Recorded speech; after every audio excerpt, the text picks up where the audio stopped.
Bismillahirrahmanirrahim. Elhamdülillah Müslüman doğullum. Bir yaş niyet bilen üşüptür. Allah oturuşumu kabul etsin. Şoň guruna gittim. Mukaddemeden bir gurun aydatym bolýar. Maşinimi jertmäne. Ýagnamayndagi bir ayda. O zaman Müslüman doğun şu tadı bir yer soruya bir tadir geçer berik. Berik peles.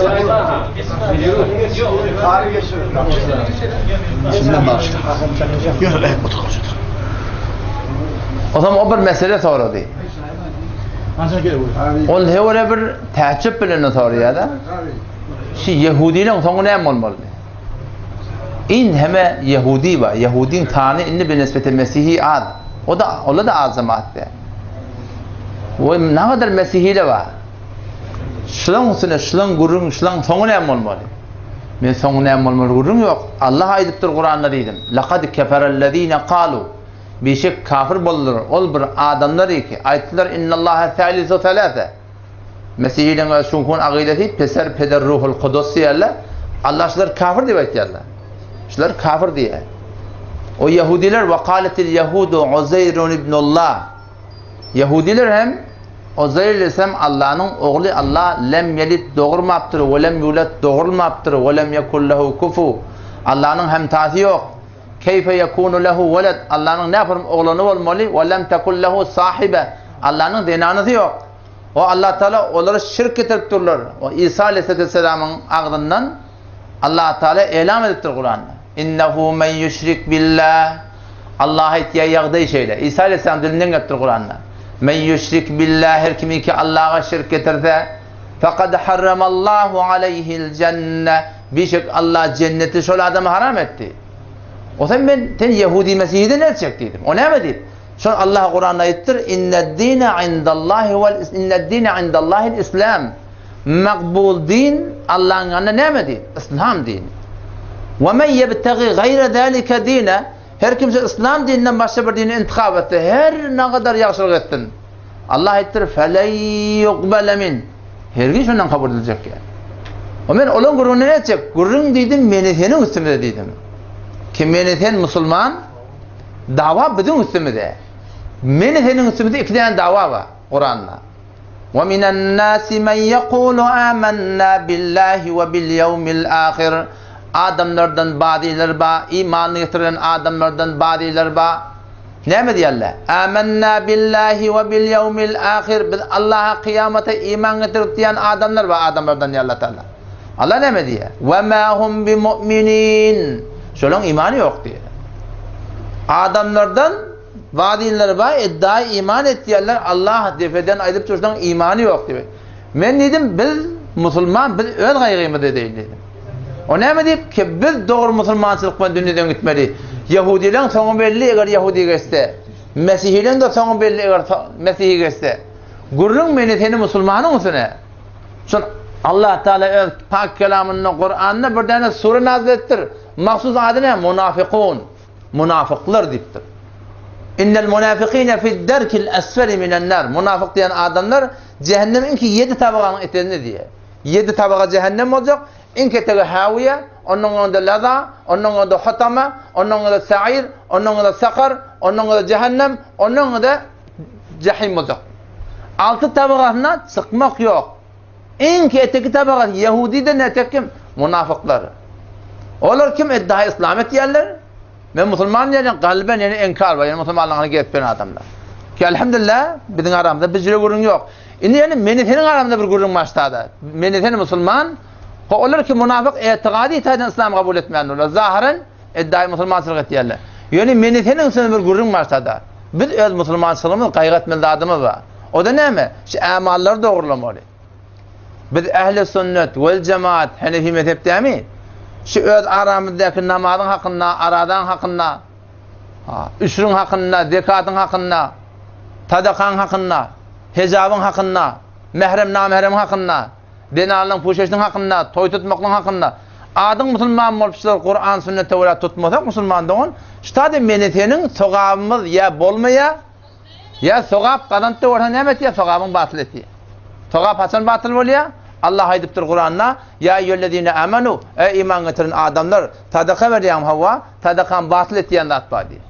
Neme sadaka batıl ettiye? La tubtilu sadakatikum bil menni veled. Sadakalarını minnet koyup ediyet istirip batıl etmeyin diye. Biz Müslüman doğun menethin Allah Teala ihsan ediptir. Gel tartışsak kesin.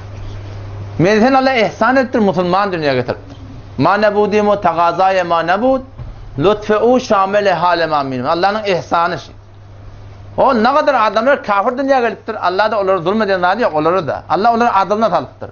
Akıl veriptir, fikir veriptir, Kur'an'ı veriptir, peygamberleri veriptir. Tamam mübellegan edin yerin yüzünde ba. Allah onları adılına talıptır. Zulmeden daha yok. Menhe'nin fazlını talıptır. İnşa Allah şu fazlını talmaklıkta Müslümanlığın şu oturuşukta şu biliyor musun? Şu oturuşuk öyle kimçiliklerimizi doğrulamadan süreyim. Bilem şu konuştak geliptir. Heme çizra heme gandanen. Heme gan henüz ezmader ne zayiden.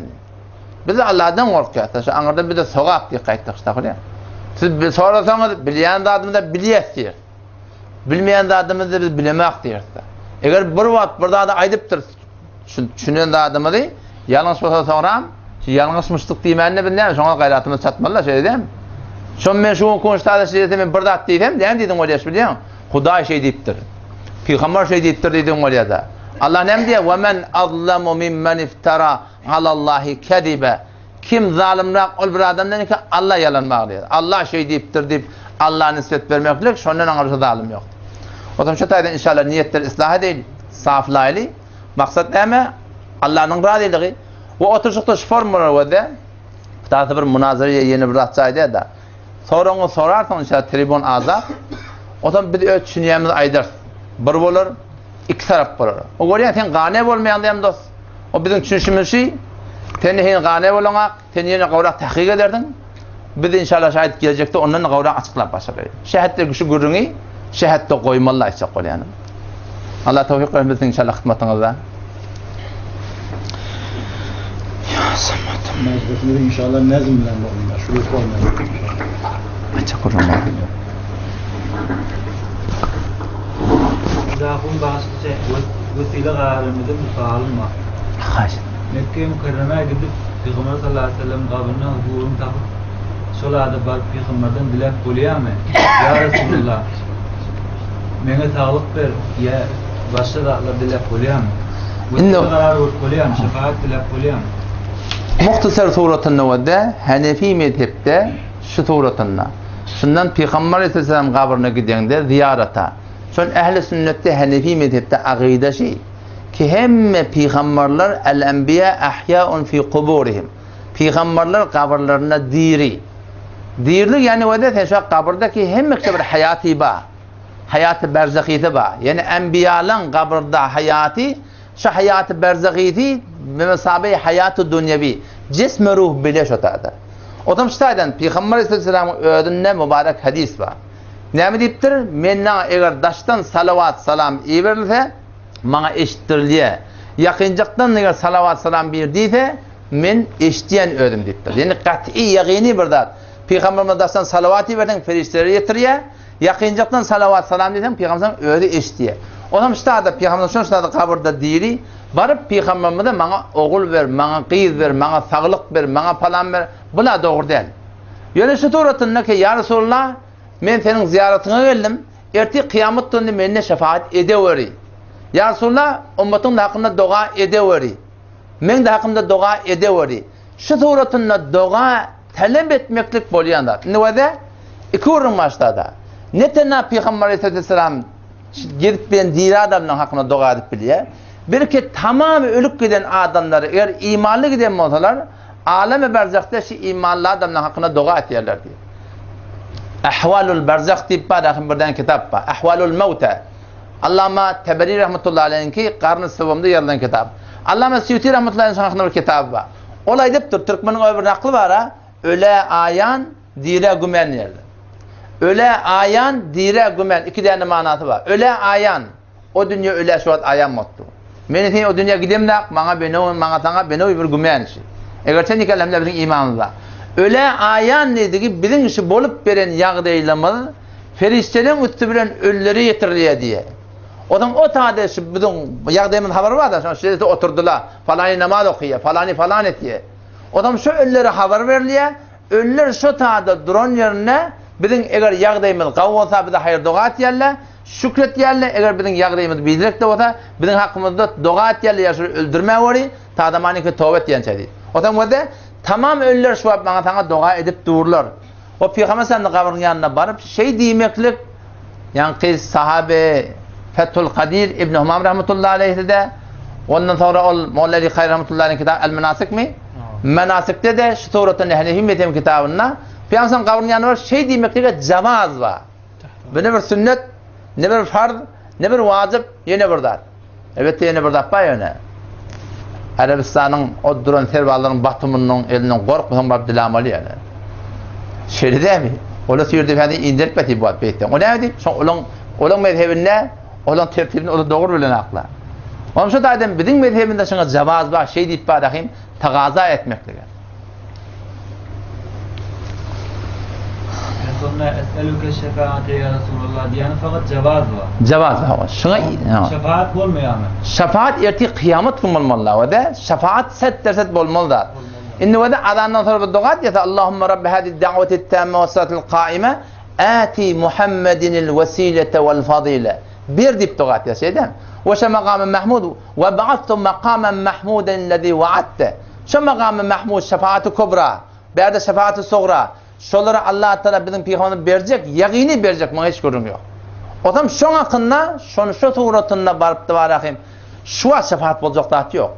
Düşünüyor musun? Şu şefaat. Ve böyle dua ettirmektik de. Dua etmek yine dua et diye. Şefaat diğerleri bir adam geri kalıptı. Cehennemi oldu.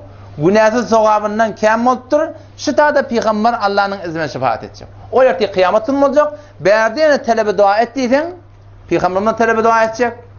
O geçen ölen adamın yan gurun geçti. Ola da dua edip dururlar yani. Bir gurun var da Müslüman doğan. Bir Türkmen iyiliği dua ettirmeni hüve. Dua ettirmeden bir güçlü laf var. Dua almalı. Dua almaklık dua ettirmeden güçlü. Bir misal veriyor da inedekim. Şu mikrofon var ya. Şun olun tahıl kırıldı.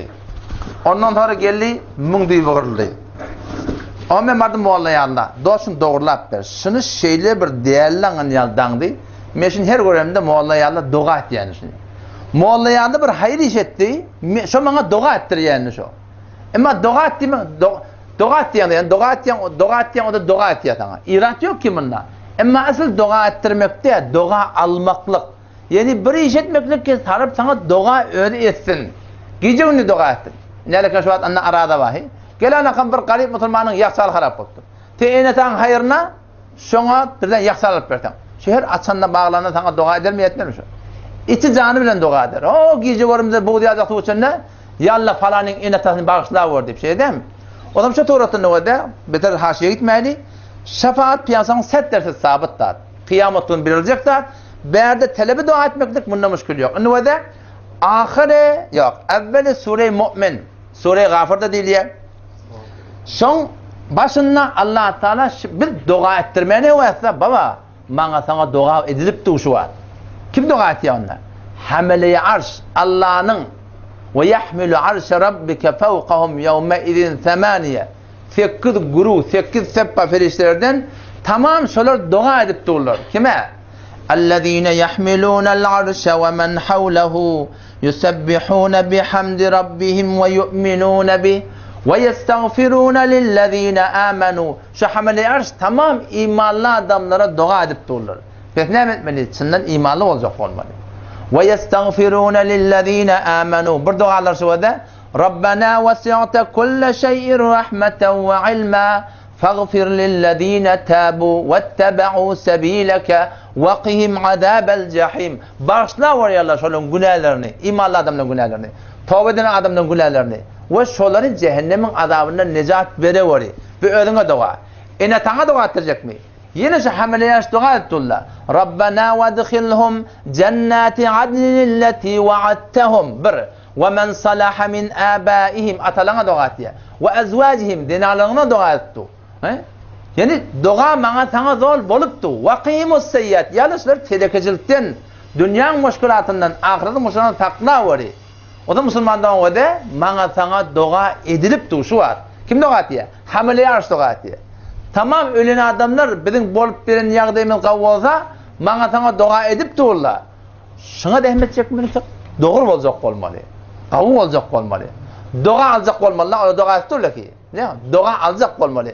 Dua şamil olacak olmalı. Tezkir-i Evliya'da Hazreti Faruk Azam radıyallahu anh ve Siddiq Peygamber sallallahu aleyhi ve sellem'in sifarişine var geliyorlar Yemen'e o iz Kareyn rahmetullahi aleyhi görmeyene. O Tezkir-i Evliya'da gelen gurrum. Adam o iz Kareyn rahmetullahi aleyhi deyiptiler hem de dua et. Hazreti Faruk Azam ile Hazreti Siddiq. O ne mi deyiptir? Men her namazımda Allahümme afir lil mu'minine vel mu'minat vel muslimine vel muslimat. Ya Allah imanlı mümin erkekleri, mümin denanları, mümin denanları, Müslüman erkekleri, Müslüme denanları bağışla var diye ben dua etyen. Her güne 5 vakit ben dua etyen. Sen şuna şamil olsana bollun yok da ben duamda ayrılacak ediktir diye da. Ne şuna aydan kefi da? Yok dua ettiğin de yok. Dua aldıran, dua ettiği baydan da yok. Yani asıl dua ettirecek olmalı. Dua almadan dua ettirmek için Müslüman dua. Can. Dünyadan bir tavır peygamber yetiştir. Daha bir bizim peygamberlerin kabrı daimaiyen. Başka peygamberlerin ne maiyen? Bir bizim peygamberimiz muayyen. Toruğunu özüm tekrar etti. Hadakla kavga işlerini. Ha şeyler. Böyle. Sonra şunun üstüne ki bizim peygamberimizin kabrı belli. Adı köpü 724 bin peygamber geçiptir da bizim akidamız o. Ondan sonra kalan peygamberlerin kabrı ne belli de. 2 tane peygamberin kabrı belli. Biri İbrahim aleyhisselam. O bir de bizim peygamberimiz kabir belli. O zaman ne mi deyip kabir belli olmaktır. Çünkü öyle bir Allah'ın hikmeti var. Çünkü Peygamber Aleyhisselam'da Seyyid Bukhari'de hadis geliyor. La tec'alu kabri vathenen yu'bedu diye. Men kabrimi bir boti aylanıp ibadet edaman deyiptir. Dua edip lanet ediptir Yahudi Nesarani ki şöyle enbiyalarından kabirlerinden mescit becerdi diye bakıyor. O zaman hemişe kabirden zattan şuna bir kabirdaşı biliyorum. Kabirstana barmak neymi? Sünnet. Mustahab. Kabirstana barmaktan maksat neymi? 2 maksat var. Öleceğini atlamalı, son yatan adamla dua etmeli. Bir ibrat sadece. Maktımmalı, bir Gürcistan'a oturdu fikreyle, gör menler yatır kum olup diye şey değil mi? O zaman şu kabir şehette barıp dua etmeklik, yani Kur'an okumaklık, şunlarda hiçbir müşkül yok. Ama her vakit her zamanla, geçen zamanlarda da boluptur. O peygamberimiz de şundan zahir görüntüsü oldu, korkuptu. Ki ya Allah menin kabrimi bir boti aylandırmak ki ibadet edilesin.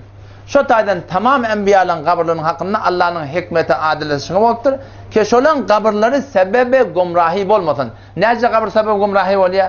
Her vakitte boluptur. Ve de Seyyid Bukhari'de Sure-i Nuh'da Allah Teala 5 tane evliya Allah'ın adını getiriyor. وَلَا تَذَرُنَّ آلِهَتَكُمْ وَلَا تَذَرُنَّ وَدَّ وَلَا سِوَاعًا وَلَا يَعُوتَ وَيَعُوقَ وَنَسْرًا. Şu 5 nefer Allame İnni rahmetullahi aleyhi şahane Seyyid Bukhari o da şahadasın marifetini açıklama ettir. Şu 5 nefer Şeyh Sallallahu oğlan uşakları. Adam atan oğlan uşaklarından. Dünyadan gittiyerler. Adam şeytan gumrah edecek. Ne yapalım gumrah etmeli? Yol oynuyor. Onam gelip ayıttı diye şeyle mesela kavrayamadan bunu ekidini çekin. Bir müddet ekid çektirdi diye. İnneki nasıl mücesseme verecekti. Şeyle merhele sonra idbot teresiye vardır şu an. O zaman bizim de peygamberimiz sonundan korkuptur. Şu taydan şu doğana da gidiptir. O zaman şol yani Allah Teala'nın hikmeti ki Allah peygamberler Allah Teala kavrayan bendeleri şolan kabirlerine sebebi başka adamlar fitne aylandırmaktır Allah Teala. Ve Simay Faruk Azam'da geliyor. Molla Abdullah Ahmediyan rahmetullahi aleyh Kurdun ulemalardır. Şimdiden ne Faruk Azam radıyallahu anh hakkında kitap yaptır. Şunu koydum. Onda bir kabir tapıldı diye şu Şam, Suriye taraflardan yankı Hazreti Daniyal Aleyhisselam'ın kabri tapılıptır. Yadığılıya Daniyal Aleyhisselam. Faruk Azam radıyallahu anh haber verdi diye. Ya Amirul Mu'minin ştada bir tane kabir taptık Daniyal Aleyhisselam'ın adına. Ne mi destur veriyem? Meni temmasak ne mi derdik? O ne mi diptir? O dedi diye giyeceğin karanlıkında 10 yenini bilemek, 20 yenini bilemek. Var ağzını tutoyli, 10 yenini çukur kadın giyeceğin karanlıkında. Elten bir yerini gömün ihtiram bilen. Hiç kimsin nereden bilmeyenliktir. O ne mi deyip? Çünkü şu gelecekte sebebi fitne oluyor. Nereken o da beğer başın. Ol, yol matalyanın beğer başında Zekeriya peygamber. Zekeriya Aleyhisselam'a o Beytül Mukaddes'in adamdır. Sen Türkmen iyili gördün ki şu dağda Müslüman ne kadar toğlanıştılar. Ne kadar senin namusunu şu dağda bir hayai suratında bir bet şekil bollar. Ahirde yüzakın erzakın takdir Hanefi şu Hudaýyň bilen fitneň diýbini öldü. Otam şu taýdan şekmetler bolansaň şonu peýgamberimiň hakynda da geçen peýgamberiň hakynda da belli edilmepdir. Ýoksam bu da Hudaýyň ters sünamallar da kabristana gitmeler diýen gurun ýok. Edem? Ýa-ni haýdan mustahap zat, barmaly zat, oýlanışmaly, ýöne kim barmaly? Erkekler barmaly. Diýen analar kabristana ibermeliler ýöne. Kabristan iýmeli ýerde, içmeli ýerde. O taýda ortam badar gurup durlar, bilýän? Pul paýlamaly ýerde. Pul paýlamaly ýerde. Bir äsem akla beren ha, Guranyň goýun. Teşbat toýda barıp bar aglahyň näme diýer? Bir toý otdyň, hey vay, hey man näde bu tiň aýatda diýerdi. O teşe kabristanlar iýmeklik dışyda. Ýöne atdy bolup durmaň ata. Ola kamr ýanas musulmanda. Elhamdülillah biz näşleýän jowan kirlerimizi soal bolsa kagada getirdik. Ben näme görenlerden karşım sorayan baksın. Yok haşitler. Aydır. Vaktımızdan süreyim. Meger Resulullah vesile etmen ne yetiptirme? Niye ne yetiptirsen bir açıklap bırakın. Ve de Müslüman doğan ayı sipens Sure-i Maide. Ya eyyühellezine amenu ittakullah ve ebtegu ileyhil vesile. Allah ey iman getiren adamlar Allah'tan korkun. Allah yakınlamakta için vesile talep edin deyiptir. Vesile hiç kim inkarı yok. Bir adam gelip biz vesile tutunmaklığı Allah'a karşı Allah yakınlamakta için kabul etmeyecekse şöyle adam kullan ehl-i sünnet ve cemaattan de. Yani Kur'an şunun vesile näme? Vesile tefsiri icmai ehl-i sünnet şu ayan bardan godan ayet sipen Sure-i Maide. Eğer bir tefsir tapsan şu men aýtýanlardan başla. Tefsir icmai ehl-i sünnet şey vesile diýerler ikidar iman, amal-i salih. İmanı tevessül etmekle Kur'an'a geldi. İmanı vesile tutulmakla Kur'an'a geldi. Rabbena amennâ faghfir lana zunubana. O da açıklayan o da. Rabbena doğafi. Amennâ. İman getirdik şuna diye vesile. Faghfir lana yine dua et yakan. Pet vesile diğerleri avvalına, ahirine Allah'tan dileyen, ortada hem burada da talyakan. O da işte Allah'tan dilep, Allah Teala'nın bir söyleyen dadı var. İman söyleyen dadı. Amal söyleyen dadı. O hem onun için imanın vesile etmekte Kur'an'a geldi. Amalı vesile etmekte Seyyid Bukhari'de Ashab-ı Rakim deyip Peygamber Sallam şu taada barahım 3 neferin dağısanına ettiye. 3 nefer bir dağın kevuna kaçıyarlar. Bir qara daş, bağışta qara deyip etmeyin, bir ulukan daş gelip şu qarın kafanı kafak bolya.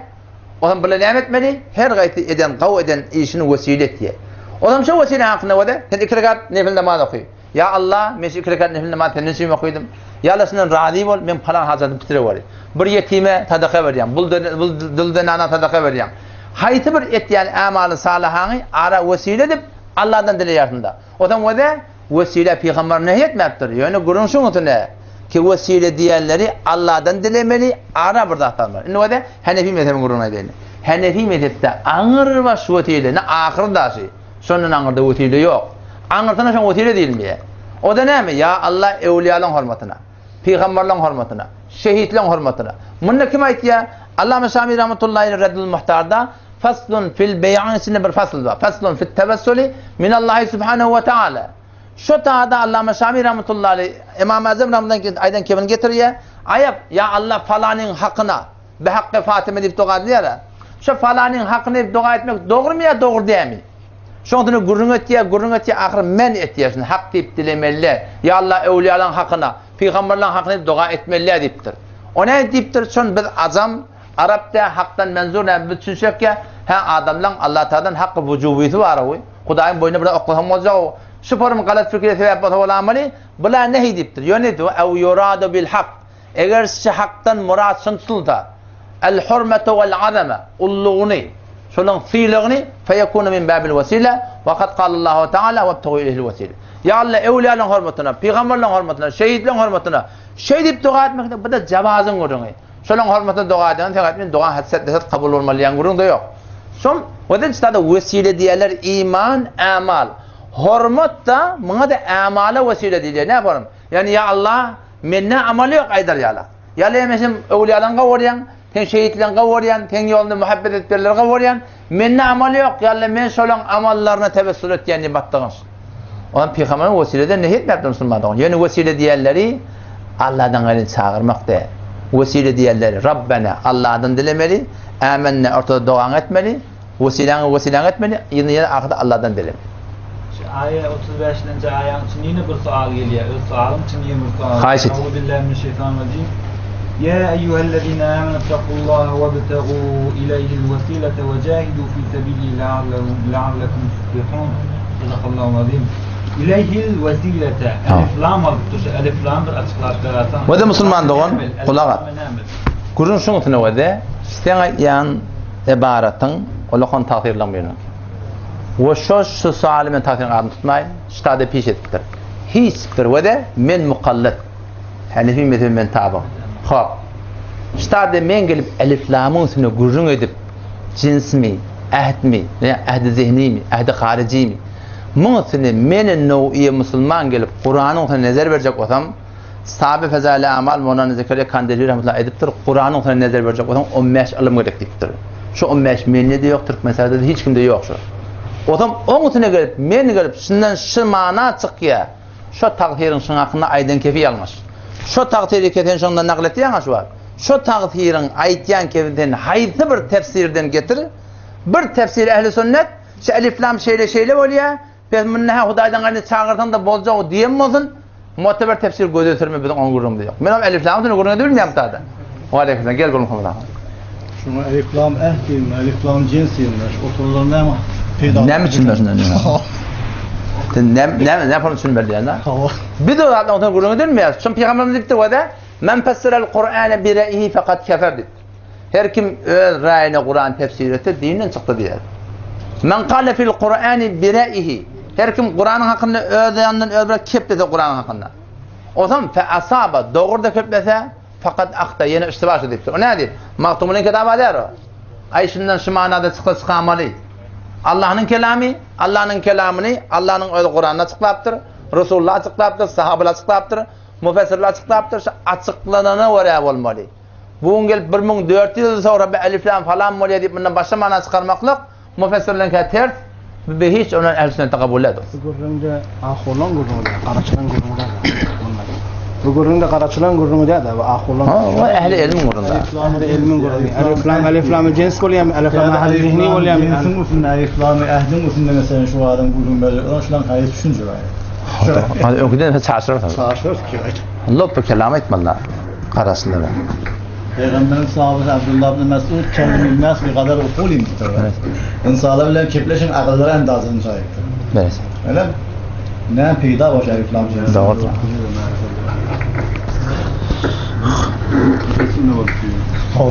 Ma'rife de bakıyor. Hayır da bu. Ona vartan gurrun kabul. Ma'rife yani kereye çıktı ya. Ve de Müslüman doğun mantıqada bilen mi? Şebeha çeneha ne kadar ihtilafat var. O bilem şu at var akhim bir yaşa kullan biri Huday nekerde bir gelip ulamaların tıyla hormatını yere vuraylı. Hücrelerin hakkında bir ayağa qalaylı. Müslümandan bizde bir hayır kayba dina. Diyanete bir de bir zat okuyuptur. Bir de ahum molla. Bir de hücreleyen adamdır. Bir de hücreden çıkan adam ha. Yani bir zat sebebi ihtilaf oluyor. Bir zat sebebi ihtilaf. Hakka yetecekten bir yol vardır. Sebep ihtilaf ne mi? Kur'an'ı, hadisi öz ra'yine öyle tefsir etmek. Hakka yetecek olsan ne mi? Kur'an'ı, hadisi, ulamaların kıyalak, müfessirlerden düşünsün. Şu bir doktor oluyor. Hem bir dakika gözde, Hanefi mezhepte. Hanefi mezhep ne yaptı? Kep de yok, gurrun da yok. Hanefi mezhepte haydi kep muteber. Şunu tutup gidip versen ma inşallah açıklıyorlar. Tağa toğlu vursan ol iyiydi bildirege var ya. Gerçekten da başkaları da bir ruhsat var mı diyor. Haya xahiş eten xidmatda. Madam bir senetten olma. Bir gurrun ki bir kısmının artığı var. Mudos. Yaxile davam.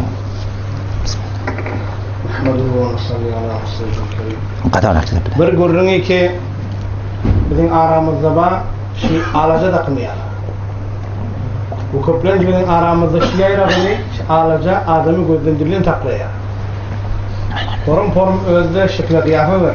Burada nakda oluyor, erze yeksant oluyor, erze dusant oluyor, dükmeli oluyor, dükmesiz oluyor, dükmesi kışari oluyor, dükmesi oluyor. Ham izinden yine bu gurrun dönük yere kimmani falani abı zemzeme yoktur. Muteberrek buluptur diye bak ya. Şi aya gözden dillen saklayanın heysiyete şer'isi nedir? Aya şida odal bağmıştık mı? Allame Şamil rahmetullahi aleyh öz kitabında diyor ki şiddat İslam'dan evunçak Peygamber sallallahu aleyhi ve sellemin gelininden evunçak bağda atmıştık. Kâne khaytun yurbatu fil cahiliye. Bir nakdi adamlı öz boynuna takılır diye. Cahiliyet zamanında Peygamber sallallahu aleyhi ve sellem İslam nimeti veren gelininden evunçak. İslam geldi fe'abtalahel İslam. İslam şunu batıl etti diye. O hem yine Allame Şamil rahmetullahi aleyh diye enne bir adam şu etikadı var. Kişi beni gözden dilen saklaya.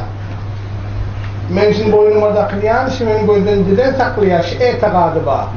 Bu adamın hakkında Allame Şamil rahmetullahi aleyh ibaret nakletiyor.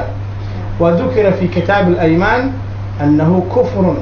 Ki bir adam etiqad bilen daqınsa kişinden de bir zat bolya gözden dilen saklaya şu deyip aysa şol adam nauzubillah dinden çıkıyor.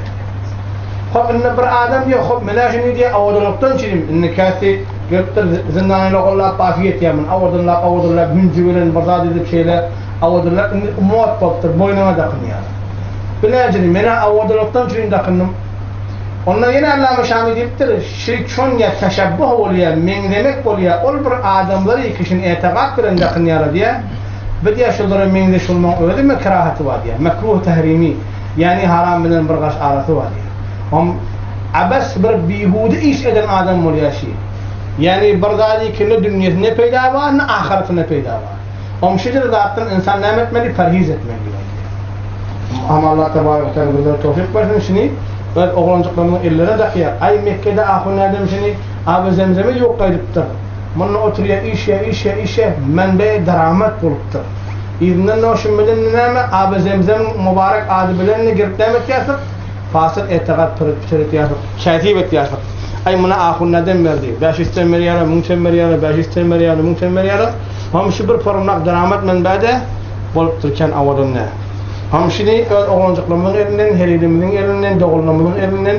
öz elimizde boylamızda bağlısı şun ayırmalı şun şer'en cevazi yok.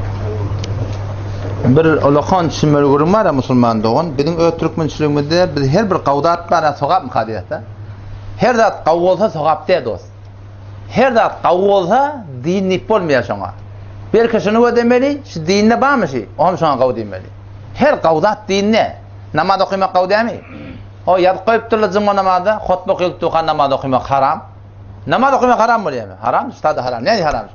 Böyle namaz qavdat demi. Ama her vakitte namaz qavdat de. Namazın okuymalı vakti var. Söyleyeyim mi? Nefil okuymak sogap değil mi?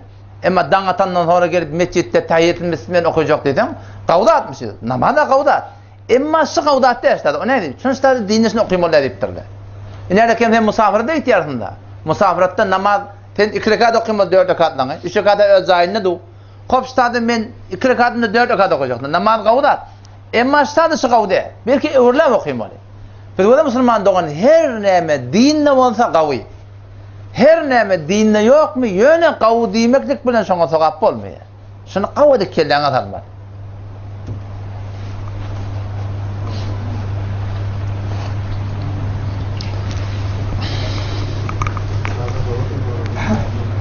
Ben bir sorayma. Ve hevim de namazlayım. Kim onu da bırak. Sübhanallah. Böyle Müslüman doğan şimdi yerden kitabım şey. Men payandamam şey. Elhamdülillah men şuna 4 yıl dehmet çektim. Gözde şunu şimdi eneki vallahi. Aziz kompüter başında oturup. Adam şunu var ahim. Şu Vahhabi diyen cemaatın evine şunu men yazdım. Şu mantıqada yani müşkil var. Vahhabiyet bilen qawlayan adamız da. Reddet ya. Yani gurunsun tune. Mantıqada bir sizatla var. Şonaqdanda Vahhabi diyerler. Ine o da şun sefer açanda inerdekem stada ibaret diye. Birini aytıp berin şoň, ama sen şey aytın Vehhabi diýerler. Inerlekem gaide doğru isqat ve tariqi şeriyan. O çanak dolayan Türkmen bir kehen ýaşap ötdür, 70 ýaşap ötdür, hem bir puljagy getirýärler, buğday getirýärler, gydyl getirýärler, falany maşyn telewizyon getirýärler. Otam menne şonu bir iki sanak sofi birdat oturýar, olaňa berdim etdiýär, bilen allym etdiýär, namazyny, aradatyny hemme dogurlap goýar. Onu da Hanefi mezhepde şunu ýazdy. Bak şu bağla taşın var diye. Hanefi mezhepte yok zaten. Ama Hanefi mezhepte şun tertibi doğru. Bu zidleyen işte tertibi doğurdu. Hanefi mezhepleşin tertibi şeyle, ağa bir garip adam ölüptür. Neçe milyon pulu var? 3 milyon pulu var. Hop bir falan seyir ve merilep yatıktır. Bir adam öldürttür, 2 adamın boyuna arada kalıptır. Kulağdaşın fidye kalıptır boynuna. Kudaya bergili. Hop, neçe vermeli? Bergilin mali yok tiptir da. Neçe fidye bergili? 5 milyon bergili var. Bergilin mali yok. Hop, şununla doğrulamalı astada. Şu nece doğrulamalı? Astada olamalı bir yol taptır. O da ölçe bir yerine deyin. Bay adam öldürttür 100 milyon pulu var. Neçe milyon fidye var? 20 milyon. Bana çanak dolamalı yangurun yok. Eltip gariplere vermeli. Garibin hakkı. Bir çanak dolama Hasan'ın urunu, garip ölüptür fidyesine yetmeyen o. Adam 3 milyon fidye malı var. 5 milyon bergisi var Hudaya. Ne etmeli? Bir çınlı bir garibi getiriyorlar. Falancan o da. Falanın 2 milyonu yetmeyen o. Şunu biz doğrulacak oluyor. Sen stada oturuyan, biz şunu çından sana verdim etiye. Sen şunu arayan, Türk küçükten sana ezada. Sen şimdi niyetin için öğreteni orada ver. Şimdi öğret paketecek, ahire sen öğrenki Allah'a git. Şimdi İmam Muhammed rahmetullahi aleyhi umid ba Allah kabul etsin iptir. Adam stada o da bir gözep tutsa şimdi doğru da edersin. Adam şuna aydanda Vehhabi oldu. Şu adam şu Vehhabi gurun stada. Yo yakın ne var mı? Şu ne var tekfiriha. Ötün yıl şu vaktlar kelala taraflarda kan sulh ettiler. Sen şu Vehhabi deyip ben cemaatlan. Tarvan fikri kad okuymalı falan etmeli. Ne kadar mescitte vurstular. O Allah tevfik kılpa biz şunu 4-5 ay iş edinip Şolun onu biz de yani eğer başka bir gözün ödeyini oturan yani Vehhabi ile şeyle şolun onu elhamdülillah biz de Müslüman da o. Elhamdülillah biz Vehhabi değil Hudaya. Elhamdülillah biz Hanefi, şu kitap da Hanefi'nin kurduğunu. Eğer şu kitaptan biri Hanefi, o da şu kitap da Hudaya'nın kitabı da ama Allah'ın kitabı da şey der misin? Şimdi Hanefi mezhebi oraya yattın şimdi. Şimdi Hanefi mezhebi tertapıda getirdiler, biz kabul edecek ki. Hanefi mezhep Müslümanlar, Vehhabiyet diyen kurduğun yok elhamdülillah. Yeni bir grubu ödüm sorayım mı? Ödüm. Ama Allah'u ne mi? Sen adın o Teyas Muhammed müstibet yerledi. Başka adın ama Muhammed müstibet yerler. O ham sonra bir yola girenden sonra Muhammed'in yigrenip Muhammed'in ayırıptırın amanullah koyuptırın diye. Meğer Allah peygamberi tertibi. Bu da inelekim şimdi şınasnamada atlamışsın. Şum koyuyor ne var inelekim. Bu da bala Haki. Gavahinama. Salih hafta seydalım. Dejvan merkezi Tehran'ı mahkeme ettim. Şu an o da neredekim? Neredekim? Gavahinin payını etibar dehsan ödü bir tarafta tabiz olur şey. Devletin ya da tabizi neredekim? Ya kıylasın da durbirini tabiz yadığılı. Etibar dehsan. Yani var ya hafta seyde şu an nefes çağır değil mi? Hafta seyde min 10 yıl sonra değil. Sonra da 10 yıl şu an 20 yılında. Ben gavahinama adım ne mi neredekim o da? Aman yolma. Ondan sonra bu da payan hizmet. Bunu tecdid ettik. Aman yolma. O kartı maşimadı bu kelime onu alkıttı.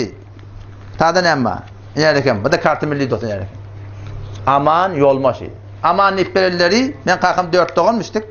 O zaman 3 doğunu o gayrıda kalktır. Yolma tarifem ne kadardır gayrıda. O zaman şunu kalkım görüntü gelip bunu gittiye gayra. Ortalamı tutupturlar. Bir tarafa göverttirler. Sonra da gövermektirler. Şuradan nanyok kalıptır, cehette gelmektir, bir börcek etiptirler. Onun için kayıtın bir denana gelende ben kulağıma şey dedi. Atan adın dedi, son dedi falan börün getirdiler. Onun için aman nede, ben adım için amanın adını koydular. Onun için yol materyalına barsam ama aman yenakla, atam diyorlar şöyle. Onun için hep var ha, ama Muhammed'miştik, veya Teyas Muhammed'in yalan vurun. O bir muhabbet yüzünü bir ayetsaydı ya ki, yani ben adım ama Muhammed dedi, değil mi? Amanullah dedi. Bir de şu yola girdim, sonra ben hafta adım oldu, şu yola girdim. Avval bir şesleşte muallak yaptık, sonra şu at muallak yaptık, zorlap çıkardılar bir de. Günahın son dağdan diyelim olup, bırdap olup, ağa hıtmada gidip, sonra Hasan gelip Borulka, sonra Türkiye'ye gidelim, sonra giyip kayıttım sana. Ondan sonra, tamam Allah diyeyim, o diyorsun diye dedim ben. Ama Allah kuvvet değil mi? Aman Allah, ama Müslüman da yalan vurunda. Şimdi nereden geldi? Atamın tak kalmış. Ben Molla Kadir koyup koyamazsın, peygamber koyup koyanlar. Şu tellerini peygamber koyup koyarsın, şey değil mi? Peygambere menesi on Müslüman da aklını işletmeliler böyle. Ay diyen kepler yalan kepsüler ya. Nauzubillah ne bakıyor şey? Muhammed'in adı ne? Yol falan ne mi? Yol hali. Yol tarihi yani ben vurdum diye yürüm nefere diye biri, Arap olsun biri. Son niye 20 nefer adiyas Muhammed diye aytdı diye. Yalan mı? Ben de aytdım biz bile şu aman dedim. Yol mataliyanı Allah sonra onu bu milyat dedim. yol mataliyanı tecik hükmet diyen yok. Yol mataliyanı sonradan tecik konfo diyendirler. Mene avursa da baştan gurlayın lan. Şu tadı mene kelas konfo mal dost. Şuraya başa girmekem. 40 neferde şagird tecik konfo sonra bileğim başa girdik. Sen şu sonra tecik konfo dem diyorlar. Yalan olur. Ne sen tecik hükmet şu ne aman hükmet şu. Şu da tecik çıkardın. Amanlık çıkardın. Sonra yani amanlığa öyle olur. Akunlarda bağışla. Can. Yağmur ben sordu. Ben için dini girdi. Onun sonu neydi yetişer? Subhan. Onu Kudaya şekil adamlar dedi sana. Yerinde yakınlara kul Ya berliyamasa da gelen alın da.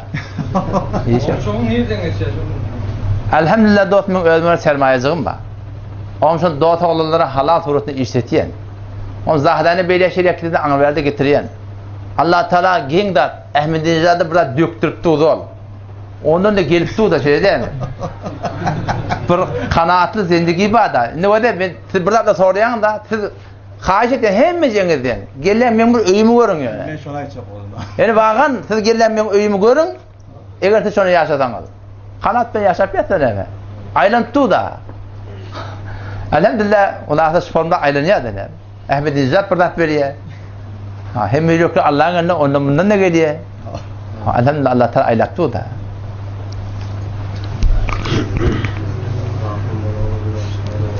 Pul verilýän bolsa bana taňa ýetirecek ýaly ony. O sadakadan sadaka lokara gemi aylanıp beren kän dot. Akunlarda bağışla. Ölüğün oyunda sadaka vermek doğru mu? Sadaka vermek doğru. Eger bir adam aýtsa ölüň günde sadaka bermeli diýse şol ähli sünnet wal cemaatdan de. Ýöne gurun şuňsyna wede ölüň günde sadaka vermeli. Ölüň günde ziyafat bermeli. Sadaka bilen ziyafatyň bir farky bar. Sadaka diýerleri temlik bar. Sadakada ne varlı sen kişi eltiqa etýän şoňa. Şoňa berýän şonu. Gidip satsın. O da sadaka versin. İyisin, ihtiyarı var. Ziyafat diýerler sufra ýazylýar. Şu ortadan fakat imani ijada var. Bir tane portakal ekecek de ijada almaly. Kitap nädir? Ve yukrahu ittikadu ziyafa. Öyle ziyafat tutulmaklyk mekruh diýipdir. O nädir mekruh diýipdir? Çün Peygamberimiz sadaka buyurupdyr, ziyafata buyurmapdyr. Peygamberiň esýär etmeliler. Peygamberimiz yani Cafer Tayyar radıyallahu anh şehit bulunna et'imu ale Cafer'e ta'amen etti. Şu ale Cafer, hanıvadı Cafer radıyallahu anh şehit bulup geliye şun hanıvadahını iyidirin deyiptir. Şolara musibet çıptır da. Şolun iyeti gelenak. Bir azizi öyden gidiptir. Bir uluqam bir gam.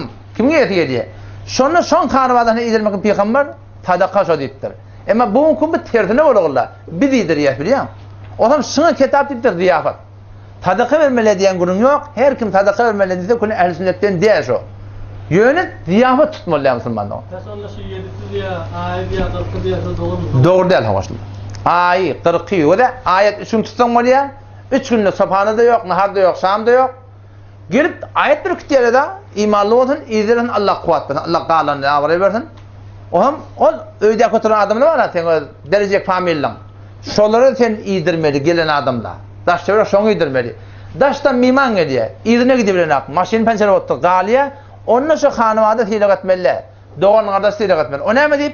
Ehtimal we hanıwada sagyra bolsun.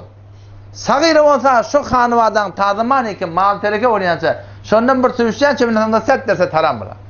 İnnellezîne ye'kulûne emwâlel yetâmâ zulmen innema ye'kulûne fî butunihim nâra. Şol yetimin malyny demek Allah o demek diýipdir. Yok Balığa olan bilen haytır radi haytır naradi belli de böyleşilmeli daha dedim ben. On kadim zaman ulemalarda o yaşlılardan da bir eşlik mi göreme yok. Larin da kulplarla diye. Oğlum şu tuğratın ne var? Şol sadaka diye ki berliye sadaka diye şu gurun şu da sadaka hiç mümkün yok ha. Şu ayı 40 7 7 bir dadi sadaka verecek misin ölün hayırına? Ekteber de şu ne kadar zaman ölünmen etpiye. Ölün talmen etpiye, öy talsa pencereni çıkarılmayan o. Ha, ne kadar müşkilatlar var. Lap nelekim mordadan gıdıgını var. Enetan hayırına sen hem sayan görüyorsun. Ödüne buğday alacak yerde otayım. Enetan hayırına son kul olarak verseni. Giyecek günü sana doğadır enetan Müslüman doğan. Ve sadaka vermeli, yöne ziyafet tutmalı da Müslüman doğan. Nasıl akıl nerede? Aliyette ziyafet veren akla ki sadaka veriyor. O da Müslüman doğan yeni bir adam düşündüreyim sonra bu gurumundan izafet etmem o da sadaka olacak olsa eltip vermeli gariplere orta sofraya yatsan kitap sana ziyafet diye. Düşündürpeli mi? Sadaka diyen sonra şu sadaka olacak olsa eltip vermeli gariplere metenki şuna temlik diye. Şu birbirinin zekat veriyor da biliyor musun? Şuna metenki diyemez şuna. Tağlaman ki zekadım deyip niyet etmeyenki diyemese olmuyor şuna. Sadaka da şuna eltip vermeli metenki varlı şey. O da ne mesela damat.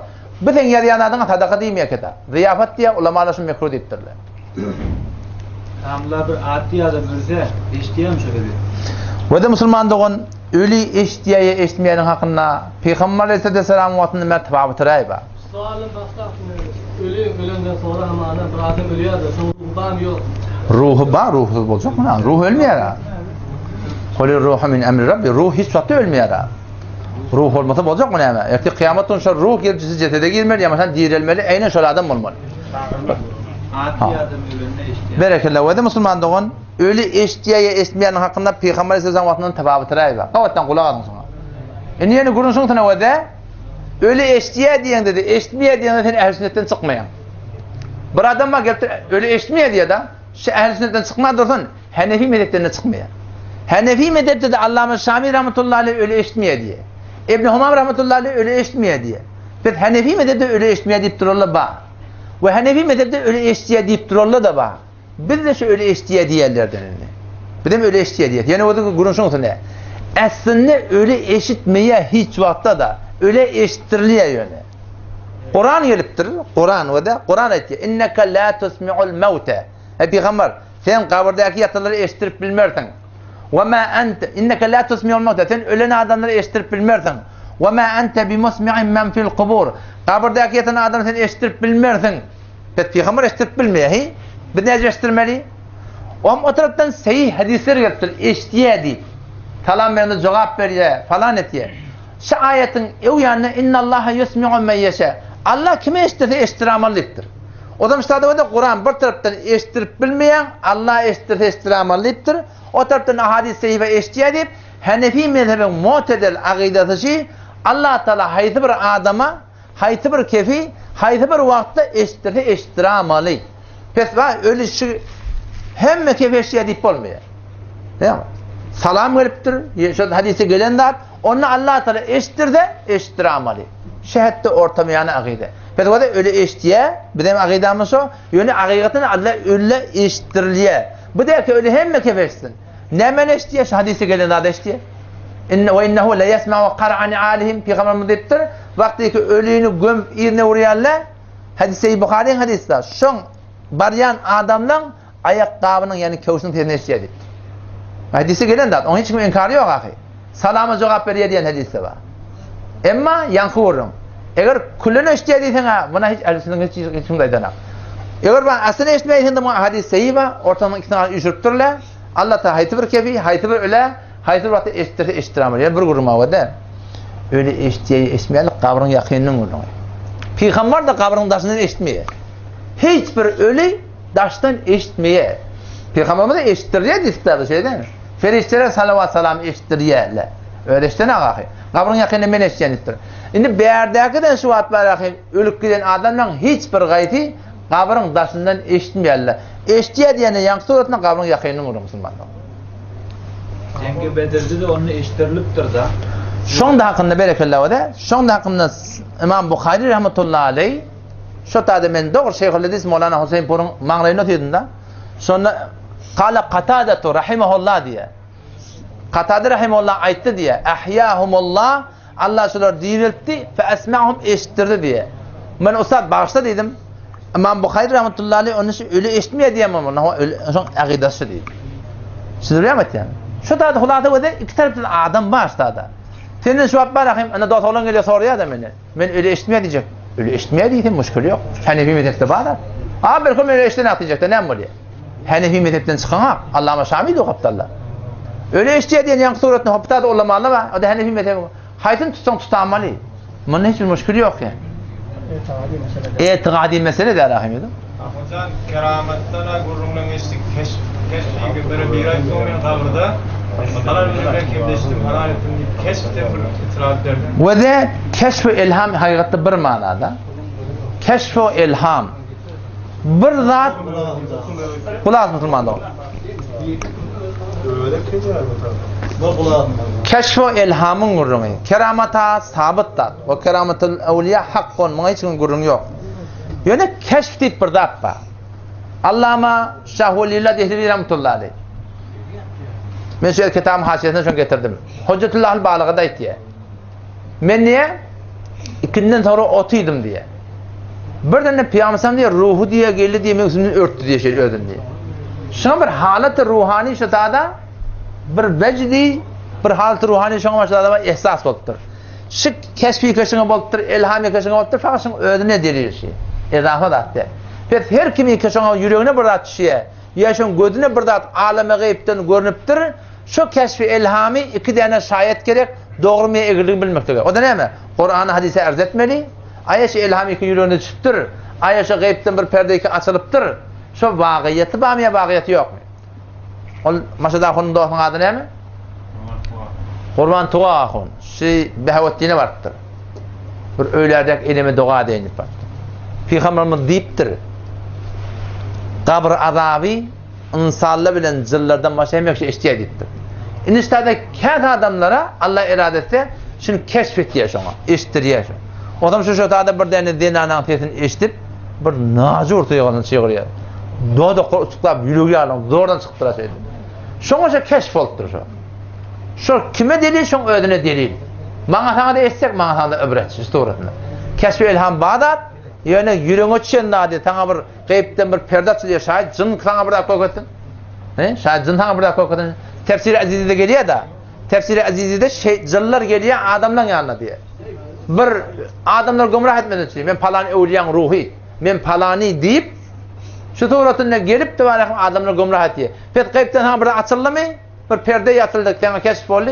Şuna iki tane ayet gerek, Kur'an, hadis ne diye kabul ettiğimi gözetürme. O da fakat şuna ödüne delil, ödüne bir boşluk şu. Şahvulillah Dehlevi rahmetullahi aleyh diye da ben niye Hanefi mezhepten çıkacak oldum diye. Bir celil mezhep düşecek oldum ben diye de öyle. Ama Peygamberim benim dişime girdi diye. Bana dişmene ilka edildi diye. Dişime girdi diye ki Hanefimden çıkma. İşte diş taş biliyor musun? Şuna ödüne delil şey. Şuna diş görüptür, şuna çıkmasılığı deliller yani. Evet, şuna ödüne delil böyle. Şehadetini kabul etmeli inşallah. Hüccet şer'i de. Hüccet-i şer'i de. Fakat şu tarafın önür beşaret da. Hüccetlerin muafık bozma kabul ediyor. İstimnadan da gurrun var. O da Müslüman doğan istimna bir günah-ı kebire. İstimna diyenler ne mi? Hud erzai da. Hud erzai. O zaman bir tane kitap vardır. Kadimden de bağ elbette. Cevanan Çera. Cevallı ne deyip. O zaman şol günah kebire denana da şeydi, erkeğe de şeydi. İki tarafta da bolyan da. O zaman yani şundan necat tapacak olan ne etmeli? İstimnadan necat tapacak olan ne etmeli? Avvaksa dara şort giymeli. İkincide yürüyün yatmalıydın. Üçüncüde hammama varanda aynan onunla gusül etme. Ödün orayanda. Dördüncüde hammama varanda aletın dağdan tamamen yuğma. Şu bir sünnet bir kaçmalı günah. O burada bir ya da vakti giden mukaddemat-ı günaha baranda o iyiydi kullen ihtiyar eden gitti adamlar. Ama kitaptan görmesinde adıma etiyen. Günah kebire, kod erzai, katı zereri de vardı insana. Yani cismi itaiden, ruhi itaiden, fikri itaiden tarafı kullanma alakayım. Felece etmesi denek. Yani felece mekdeş et ya. Bir irade adam beceriyordu şu taraftan.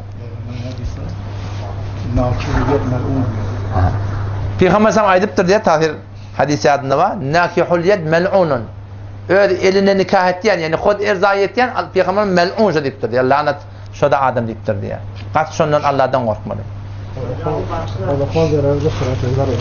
Sure Bağdat'da ayet sadece sadı bir Yani ayeti adım osmedemin hayta ayet. Ne mana neydi bir ayet? Geçerlemenin gurrunu da. Ve izâ qîle lehum ittebi'u mâ enzelallahu kâlu bel nettebi'u mâ aleyhi âbâena. Hede? O gurrun şunusuna bir elbette fakat o tadı gelene Kur'an'ın muhtelif yerlerine geliyor. Vakti ki peygamberler geliptirler. Adamlara şeriat bilen, din bilen, diyanet bilen Allah şundan razı oluyor deyip Şol zamanın kafirleri, müşrikleri şu peygamberlerin önüne bir ulaqan delilleşmiştir. Ma vecedna aleyhi abana bel nettebi'u ma vecedna aleyhi abana. Biz sizin aytyandan ine düşmeyet, biz ötellüğün çellerin yolu var. Biz şolun ine düşüye tip barahim olur. Şu iddia bilen peygamberlerin önüne durup durur. O ne ki ötellüğün çellerin yanlışıptır mı? Geçerler meğerlemiş form olmaptır mı? Adam şu tuğratın var, şu bir batıl delil. Vakti bana sana şunu konmadı, biz bilmeyemişiz de avval. Biz de bilmeyedik avval. Ömürde otoğlan ayıtıyor da, ama Allah'ın neydi kümmesi de otoğlana. Men şu bir hecapları var hem de falanları var hem de falanları var hem de seviyemezler dedi. O ne seviyemezler? Men bedim mi diye, şu borç versin yemişler. Men de sevmekte gayzade yok dedim. O ne mi diyeyim? Kur'an ne mi diye? Kedalike kuntum min qablu femennallahu aleykum fetebeyyenu. Kedalike kuntum min qablu. Siz de avval şoları yalaktınız diye Allah Teala. Bir de ne mi diyedik ha? Fetebeyyenu, siz de açıklansın diye Allah Teala. Biz de bilim bilmeyen adımız ken. Ama vakti ki şeriat aydılarına ay şu ötellüğün ötellüğün yolu bolur demek var. Bağışlar şu Müslümanın şehrinde de aslında. Müslümanın aytmanı kefi de şey. Belki ne bileyim Kur'an-ı Şerif'tir hava. Avval bilmektir. Nügoyda sürme deyiverler şimdi.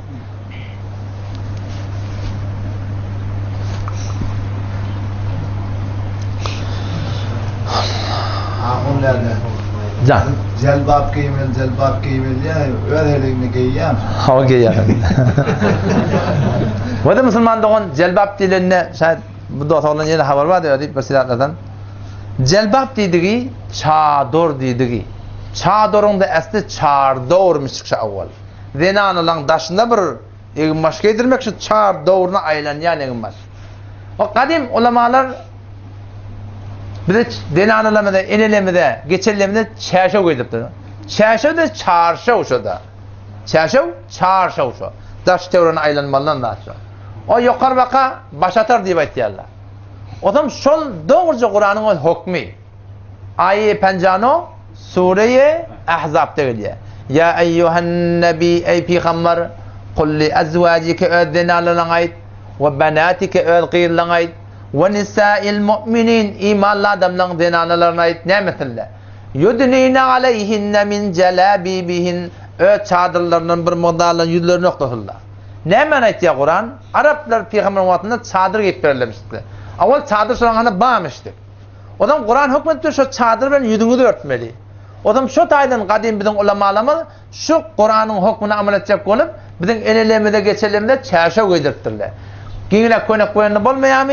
Giyine koynak koyan bolmayan Müslümanlar. O ne edip bolmayan? Peygamberin hadisi var. İki cemaat var. Senfani min ümmeti min ehlin nar. İki cemaat var min ümmetinden şular cehennemi ediptir. Biri erkeklerden, biri denarlardan. Bizim grubu denarlar mısın? Denarlar olacak. Kasiyatun, ariyatun, mumilat. Avval kınaydayn taşları olacak yengtende. Düyan örközü alak tümleri gülü. Köyneği var. Yalanaç meylettir diye Peygamber. Peygamber o da gelecek zamandan bir haber veriptir. Şeyli bir denarlar duracak. Köyneği var. Yalanaç meylettir diye. Köyneği var yalanaç dedik. Ya yuqacık ya kalın büyük çökeği belli. Ya görünmeli yerleri belli. Meylettir diye. O da şu toktan ne tutan adam Allah'a belli. Yani kızavati değil la. Kızavati değil. Şu aşık men koynak bizim ayallı kolumuz, enelimiz, eceklerimiz giyip ya. Çünkü izinden öde de var. Kaptandan öde de var. Şi adam hutbaka celbet diye de. Adam çoğun kişi celbet diye giyin koynaktan her nece giyinde celbet diye de. Şu nemetmeli kadim ulamalar çeşe uydurmalıdır. Bu da Kur'an'ın hükmü. O zaman sen madem çadır diyende bir vilayetine giydin aşağıda. O yüzden bir müşkül yok. Yani asıl var aşı defeden bir poşet giydirmeli. Arabi çadır. Yeni var önüne. O kadim biz burada Bukhara'nın yolunu yazmış değil mi? Arminus Van Brin kitabını gördüğün şu derbişi duruğunu. Yek neferzen der Bukhara. Akıl var şunda. Saf sade. Aynı şu aşı bizim tikinen adımız o. Yeni var defeden geliyor. Bir poşeti vererek şu defeden denanın bedenini koyuyor ben. O da giyine koynak bilen celbabın ne mi farkı var? Celbabın farkısı o da koynak ateşinden giyiyor. Her nece giyin mesela ne yaşıttı, bunu ne bile yaşıttı, onun önüne yüz açık. Denanın kavadan yerini üretiyor. Yüz değil mi? Yüz de şey değil mi? Sen şu bir tane bir damat bulma olsan, şun hem yerin koygasıyla, hem imanın ile münasip, ama yüzün görmesen alıp bulur musun ancak hali? Alıp bulmuyor. Ama hiç yerin köketmeden ayak feles yoluna yüzün köketsen. Şimdi adam yüz bile intikab etti. O zaman da şu denanan köneği her nerede mu bedeni yaştı, yüzü açıktı. Çarşı olanı ne mal yani celbap olanı şu defeden bırak geliyor. Şeylere geliyor. O da defeden geliyor, yürüyünce şu bedenini belirtmiyor. O da Müslümandan olsun hetmin yerine getirmeli. Zor bilen mi? Zor henüz vaktken. Beğerdisini düşündürmeli. Teşvik etmeli denana da. Şu da bilen akşam. Hem sanki biz de evvel bilmiyorduk. Biz de bilmiyorduk, biz de etmiyorduk da. Biz de sonra orada Kur'an şey deyipti. O da şu kadar bir cedid yolla şey. Kadim Bukharan yol şey. Evvel biz de bağmıştık. Aydılmanı elin gidiptir da. Sen şu hükümete bir namusunu ne yapıyorsun çağırıyor. Her çeti öde.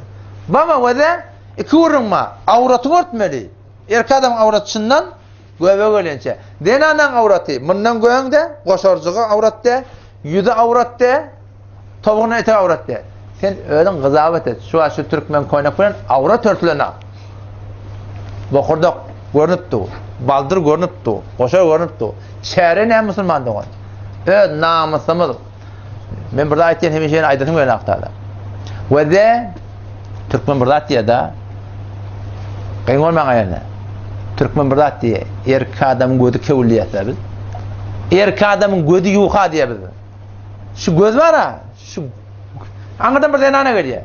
Sen khahna doğru zoom et yanşın bedenine. İhtiyari der o. Bir taraf gözün zoom et diye tavuyan Hudaydan kork. Hop meneten şu namusumuzun halkın gözünün onu zoom etmekinin geçecek bolsa bir puşişe giydirmelisin, puşiş olundaş.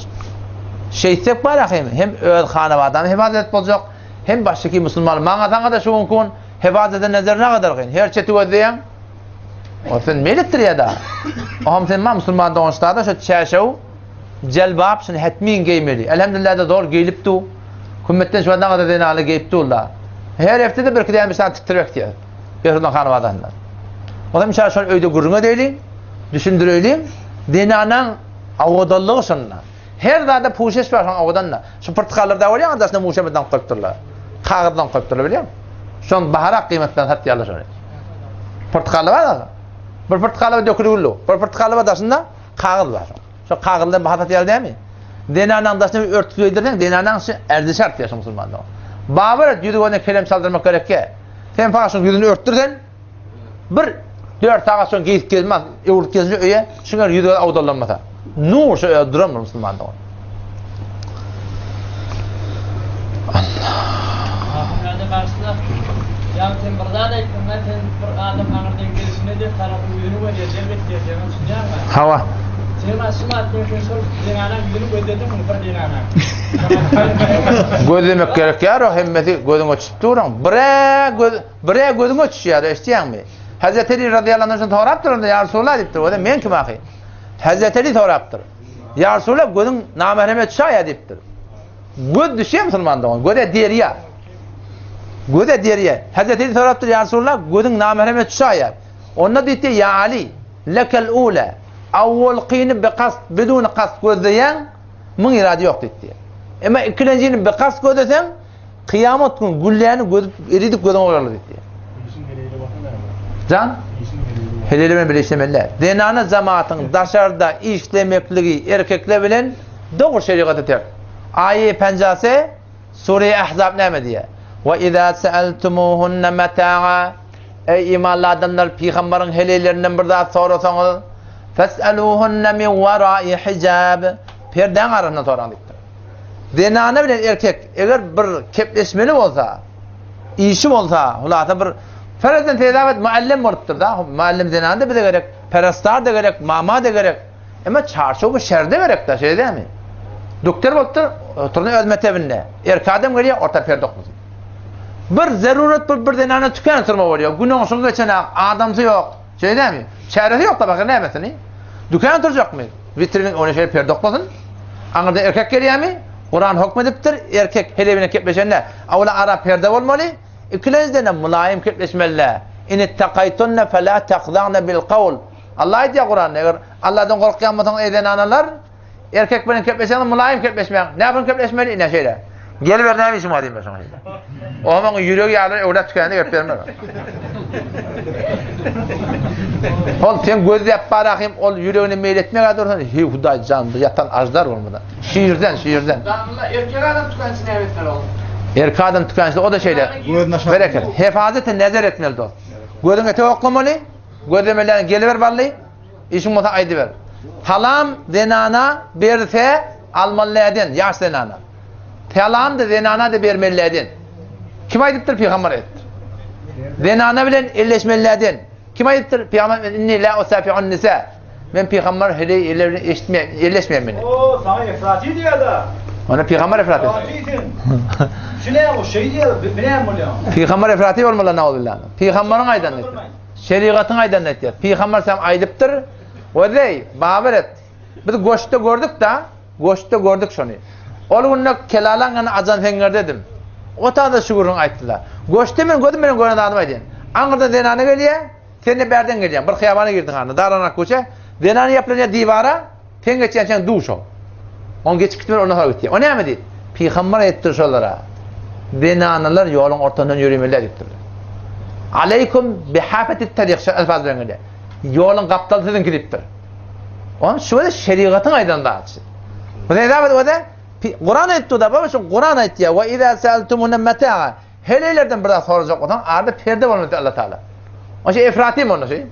Kur'an'ın efratine kitap olmalarında. Şu okuyan Kur'an'ı ayet ya sen. Başta ulamanın kurunda, mezhebin de kurunda. Vehhabin de kurunda. Baba Kur'an etti. Helelerine kepleşecek olan arada perde olmalı. Hele bilen şak biledir ki işleşmeklik, kepleşmeklik, fezirayı yeni burada at biliyor musun? Hiç olmadan doğru Müslüman. Yitip gidip duruyor bu da atla, cahine getirmeli. Can? Ha Müslüman doğru. Şu da bayet doğrulamalı. Beşuluk dünya bilen akla, muhday esyen mi? Tağfir bize. Bağır et bilen akla. Eğer bilinse var ya etçek adamken, şu an bir kümmette kere tercüme Kur'an'ı var, perestler taraf, celbap getir. Muallim celbap getir. Bir tavsiyelik sen muallim deme ama, git muallimine, celbabın gayda git, adamsın muhatap ben biliyorsun ha. İşte benim adam yok. Muallim denandı bile gerek, celbabın gayda git, erkekle benim bir 30 saat uçmayı dedik. Böyle değil de bakayım. Rahat ettin müşkülü yok ahim o. Yani gurun boyun almadı mı biliyor musun? Boyun almayacak koyacaktı. Cedid eşliden gurun, cedid şeriatı yetirini alak da biz baba. Kur'an'ın tercümesi başlar. Allah beni bir nefer namaz durumda Elhem suresini okuyumda İyyâke na'budu ve iyyâke nestaîn diyemde şu cem oluyam ya fert oluyam ön tarafından kepletir. Şu cem edip aytmalılar aslında cem. Yok elfazım öyle cem. Hava. Elfazım öyle. Ne mi nasıplayın? Ben bir ödüm okuyup otayım. Şu cem edip aytmayan sonra. O tadı o da gurun şuntuna o da seni ibadet et. İbadat tevkifi değil.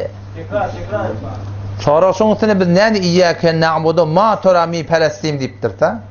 Avla gurun şuntuna. Sen ne mufred etmiyor. İyyâke a'budu. Fakat seni ibadet ettiğini mi yaptır ta? Na'budu deyiptir. Avla gurun şuntuna ki ibadatlar tevkifi değil. Yani bir tadı akla metkali yok. Ne mi deyip şey diyemeli. Kur'an şeyle geliptir. Şundan şimdi şunu şey deyip aytıyor. Bula bir gurun. İkincisi asıl hitap şeriatta asıl erkeklere zinalara biltep zinalara da boluyor. Onun erkek adama namaz zamatın buyurmaklığı şeriatına namaz zamat. O teşekkür cemi ibadet yerinde. İyyâke na'budu. Üstelik zadeki men kelleme ediyorum kitapta onun adında. Her Müslüman başka Müslümanların tarafından Allah'ın mukabilinde namayanda. Yani güya her bir Müslüman Allah'ın tarafından Allah'ın huzuruna yani biz Müslümanlar sefakat seni ibadet ediyor. O ne şeyle oluyor? Şu bir Müslümanın günahı direktli Allah Teala başka imanlardan tutamalıdır. Ve la tusibennellezine zalemu minkum khassediptir. Bir çocuğun günahını direktli başlarında ben tutamalı. Bir Müslüman günah direktli başka adamların hakkında bela başını getiramalı. Akla gelen gurun şey. Kitapta görünen ne abi? Her Müslüman baştaki Müslümanların necat tapmaklarında bir olokan bir delil İyyâke na'budu deyip cema ediliyor. Sıladı birbirinin vesile kararlarına koymayan ferişteleri, uliyalar ya önünden o adamları. Meniki aytyan ey ba Hudaya diyen men şayet günahkar oldum men bir bende kara yüz benden diyen şeyler mi? Sen bir Kavveriyen adamdan mıdır, feriştelen mıdır, evliyalan mıdır? Solun katilini men de namazım kabul ettik. Buna aydanın ayıbı yok. Yani bu elfazdan o çıkmıyor ki. Çıkmıyor ama. Bu da diyen sinnemdi, bu da gelmektir. Yankı vurun da o da başta da etmeyin zihnime gelene. Yankı aydı bilen zaten ayıttım. Şimdi benden azak bolsam, hani bir mezhep için kıkı olmalı. Ama ben bilemem onu. Hep de sen atlayan tafsirin asıl vücudu yok. Her kim badi vatken vada gezip koyuyor. Aslında rapti yok. Ben bilemem olsun ne defa. Şahette gördüm. Yok soruyanlar kavda adam. Zaman Adamın zihnine şu baza. yok o da. Biz bazıları çıktık, ya Masin Türkmen yaka, ami adamda gitmeyeme diye sizden ya onu yani işittiler, gelip sul benim özüne ait diye. Huday Teala aydıptır, ben fakat ibadetim, benden başka ibadet etmeyen gibi ayıptır diye. Doğru Tamam dedi. öyle diye. Doğru vurun da. Komşular içinde bir tuğ, Bismillahirrahmanirrahim'in bir tuğ tefsirleri var diye ahullah diye neyse kitap. O da Müslüman doğan onun gurun yok. Biz o zatların inkarımız da yok. Yöne umum Müslüman. Zalike mimma yu'lemu ve la ve yuktemu ve la yufta bihi diye. Kaide-i fıkhi Hanefi mezhepte. Bilmeyen zatla var hem mekşa edilmiyor. O ne diyeyim? Adamlar galat fikir dusar diye. Yani Tağzi Hazreti Ali radıyallahu anh koluna ayette. Kellimun nasi ala kadri uqulihim. Adamlar bilen umum Müslümanlar bilen şulan aklının çeker mıqdarını keplesin dedi. Eturidun en tukaddibullaha ve rasulahu? Ayatsız şun irade ettiğin ki adam Huday'ın peygamberini inkar etsin ya da. Vaktinde aklına gelmeyecek kurun ayetsen hem adamlar loppa kelam etmiyorlar. Doğruca kurun da ibadet kime olmalı? Allah'a olmalı. Kömek kimden olmalı? Allah'dan olmalı. Tevekküller burun endişe maya. Gevunun gibi meher haytı zaya. Barçanın dayancı kadir Huday'a Allah'dan ağatı olma. Vetile için inkar yok. Yani dileyende dine Allah'dan dilemeli. Allah'dan başka birden haberli yok. Behvettiğine taşıvat nerede? Berçe parişan şu başladı. İnşallah cenneti örpediler. Kabırdaki yatan adamın ikalatı var. Ya cenneti ya cehennemi başka burada da yok. Ashab-ı Araf'a yok kabrın içinde. Ortada durur yalan. Ya cenneti ya cehennemi şu. Cenneti olsa o cennet benda. Cehennemi de olsa şuradan ne mi sıkaytmaz. Allah'dan gayrı bizden haberli yoktur. Biz dine bir Hudaya sığınmalı. Onun için gurun etip olmalı. Evet. İstianet fakat Allah'dan olmalı. Başta Allah'ın yönünde, Allah'ın yönünde. Ha. Harra. Yön adam sükut durmalı, mahkummalı mı? İnne aslında o da şeyle Subhaneke nukimali Qalallarını sükut durmalı hava. Qalar sükut durmalı. Ha sükut durmalı. Şun okuyuşun oraya ağını koymak ne mi? Ya doğru der. Ne öyle kulağım böyle işleyen nasıl? Elbette bir gurrun var yani sadece o da. Baş ağını koyamıyor. Yani açacak bana aydım oldu. Bu kadar sonra sonra ait diyor. Ağını çıktım. Ağını tutmaya mesela sonra ait diyor sonra. Yani şey ben doğru değil Hanefi mezhepte değil. Elbette sadece benden de odurup olsun. Önden mi sonra da var? Hayır şu Allah'ın okuyuyor öyle bir böyle işleyemiyor. Hava benden önden mi sonra da var aşağıda odurup olsun benden. Hop. Aslında yankı iyakına budu iyakına sayının adını tefsir hayız tefsir var. Tefsir kebir. Ama Fahri Razi ne mi diye şu vardı? Ben bilemem ne mi diye. Sıladı men bir miskiyattaş ettim. Ayet oraydı. Tefsir kebirde İmam Fahri Razi ne mi diye. Sen ey Müslüman niye? Sen öğredim bir nefer diye. Ne mi deyip iyake a'budu diyemedim diye. Ve ibar Hudaya men seni ibadet ettiyan demedim diye. Belki ne mi dedin? İbadet ettiyan deyip cem ettin diye. Son tağirine ne mi diye bir remz var diye. Hava. İbar Hudaya men bir günahkar benden dünyanın kayışında. Mene bir karayüz bendendir. Şayet benim namazımı sen huzurunda bir erdişli olman, kabul olmasın. Belki ne mi diyen? Şöylelikle ibadet ettiyan, hükümet itleyar deyip cem ettiyan. Ulamaları, evliyaları, ferişteleri, salih adamları ibadetine koşuyan şolon vesilesi bilen ibadet ettiyan. Hep tamam ettiyan. Ya beter o da senin alemde kavlak taktın yüzüne akıdın biz seninle burada öğrendik. Onun müşkülü yok. Yine şu ayetiyen kevinden yine Huday'dan gayrı çağırmak çıkmıyor. Yani şu şey dedi de o da mene günahkar benimle ya Allah bizi uyuşup ibadet ettiyiz. Mene ya Allah bir sana bir arz eder namazım yok. Şu cemin hürmetine mekin kabul ediyor diyen bir gurun çıkarttı şu. İdatın zaten. Tanamaz. Cemin hurmatına deyip Hiç kardeşin vesile de oluyor. İrat yok onda. Şey deyip bana yüreğine almaklığın, şoförün niyet etmekliğin önemli müşkül yok Müslümanda. Yöne Allah'dan gayrı çağırma diyen ürün yok işte. Allah'dan gayrı çağırma diyen ürün yok. Ahon nerede? Can. Resulullah da müşküle düşende sizlere vesile karar verdir mi öyle? Ha malları da attır ha vesile karar verdir. Hadise geliyor Allahümme inni es'eluke bihakkı sâilîne aleyke.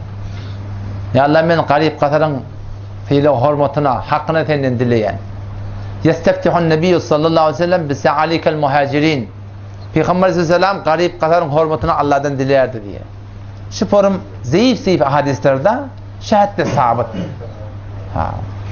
Ya Peygamber yeni bir hadise geliyor el-Fatiha adında da mefhum şeyle ki siz garip zuafalan duaları bilen nusret ediliyorsunuz diye.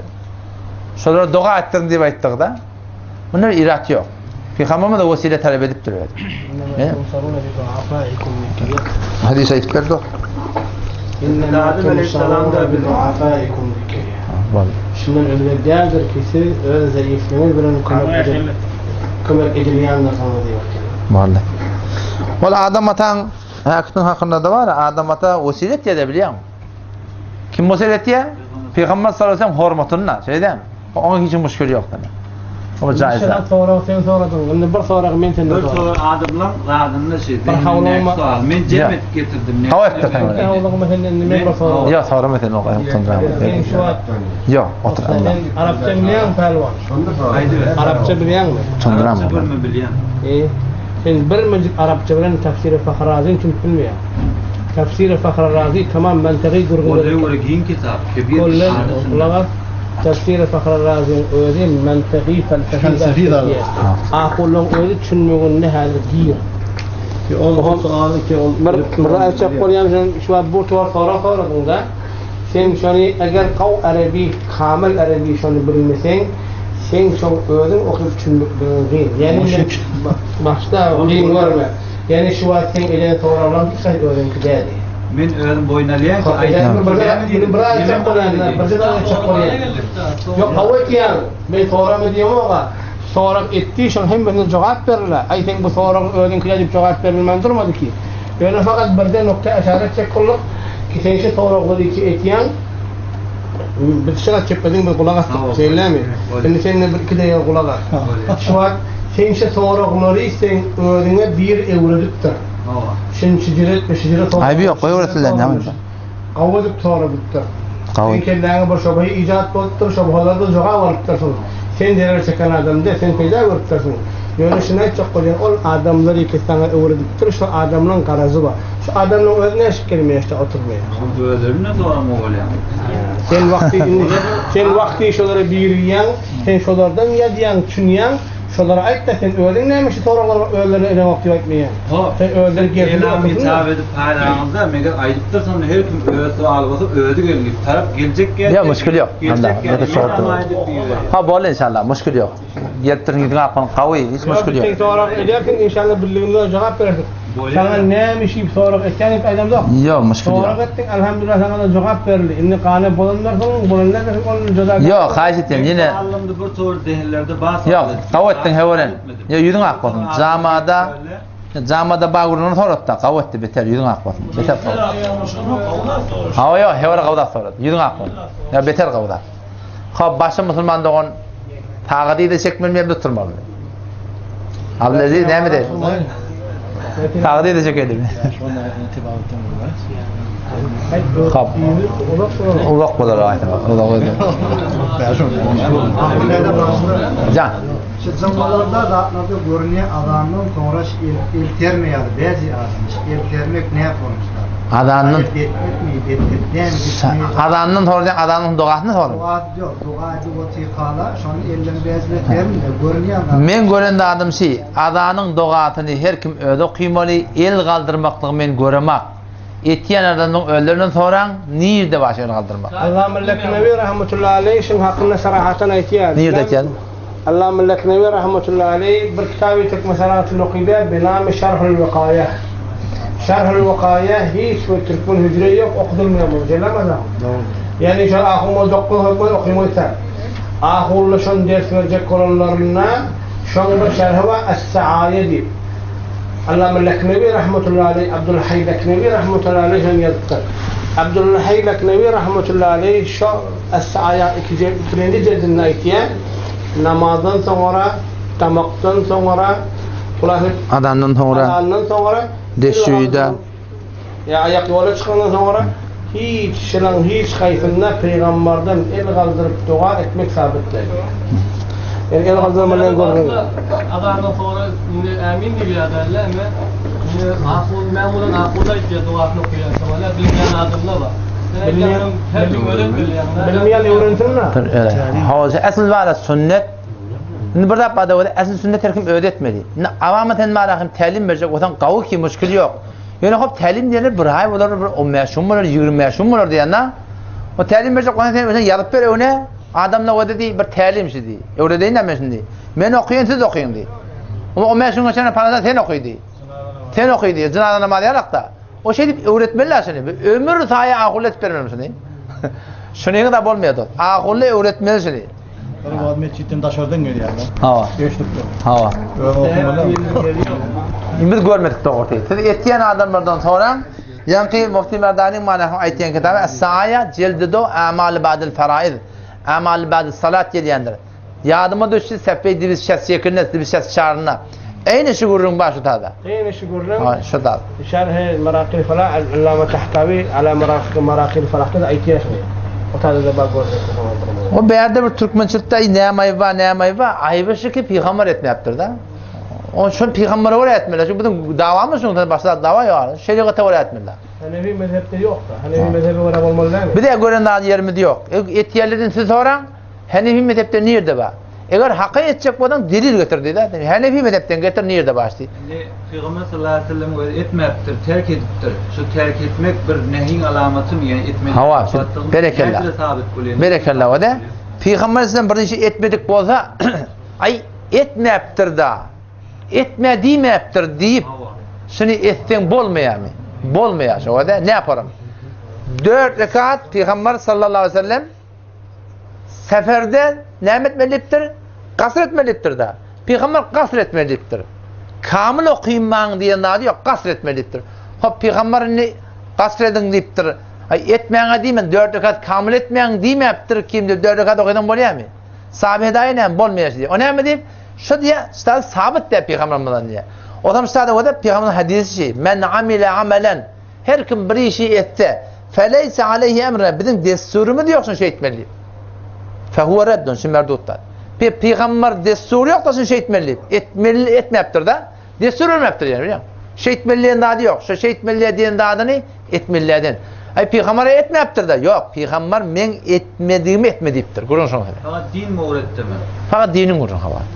Bu penken gurunu. Bulan gurun hava. Çünkü bula din ne da? Ben şu penken şu anda hakikaten penken. Ona diptir da. Ay din ona. Ona mal tefsir etti da. Maşine o motoru bu dağdan gurunda. Men ahdede fi emrina hada ma laysa ey fi dinina geliyor da. Her kimi kişi bizim dinimizde buradadır. Gurun dinin gurunda. O penka o motoru maşine bu dağdan dinler yani. Hazreti Bilal Es-salatu hayrun minen nevm yektir ama öyle cevaz ettirme. Berekallahu ve ahsen ustadı ve gurun şunu ne? Şey 3 tane karın var. Peygamber öyle karnı. Tonaktan sonra 300 karın. Şey değil mi? Şu 300 karına ne mi bolsa şuna bedet hasene diye. Bu gurun dursun. Ma Hanefi mezhepte fetva var da. Şunu var da. Demek ki as-salatu hayrun minen nevm çok oluyor değil mi? As-salatu hayrun minen nevm Peygamber öyle iştiye. O şun tayil ettiye. Öyle kafi de. Ve de gurun şunu ve de yani takrir Resulullah. Berekallah. Peygamberin beraberliği enjam oluptur. Peygamber takdim ettir. Yani ki Peygamber şun tayil ettir. Şunu gurun yardımcı tamam. Ve de Osman'dan ve de sahabeler dursun ihtiram zayinler. Mezhebi gördü. Ulamalar Kur'an'dan, şeriattan sana fetva vertirler mi? Götürme. Öyle diptir, bile diptir. Ol bize çörek olmuyor onlar. Kıyamet nereden başlıyor yani ama Kıyametin hakkında o da Allame Leknevi rahmetullahi aleyh hidayen kaptalına, şerh vakayan kaptalına. Şerh vakayan kaptalına ve tesbih hasenin kaptalına şu tadı 3 tane rivayet getiriyor. 4 tane rivayet getiriyor. Hiç öyle 4 tane rivayet getiriyor. Bir sürü ulamalar kullanışı bedgat diptir diye. Hazreti İbn Ömer radıyallahu anh gurun getiriyor. Ne kadarlar deyiptir ama Kur'an evvel İslam'da. İstinbati suratında şu deyiptir de qadiyle ve muftiyle ve adatlı ve işi şeriat bilen namazın gafil olamış as-salat diyen diye amelittir aşağı. Sonra deyiptir de kesaret atır köveliptir diye adam şu suratını var akım bunu amra qılıp aytırlar. Sonra da kesaret umum Müslümansın cevaz veriptir da. Onun hakkında anında fukahanın kefi var yani. Onun hiç müşkülü yok yani. Ve tesbih hasenun kâmette var. Diyenin buna günahkarçılık yok. Şu ne fukahanın gurrun badesinde? Fukahanın gurrun ettirir, cevaz ettirir. Böyle göze sürme bir de onların gurrunu diyor. Yani şu lazım tutsana, şu olmasa bolmuyor diyse. O da bir gelişkildi hatta. Şu hatta cevaz var da bolya da böyle irat yok. Yani şu farz mı şey, vacip mi şey, beydip olmuyor ona da. Edenin ayıbı yok yani.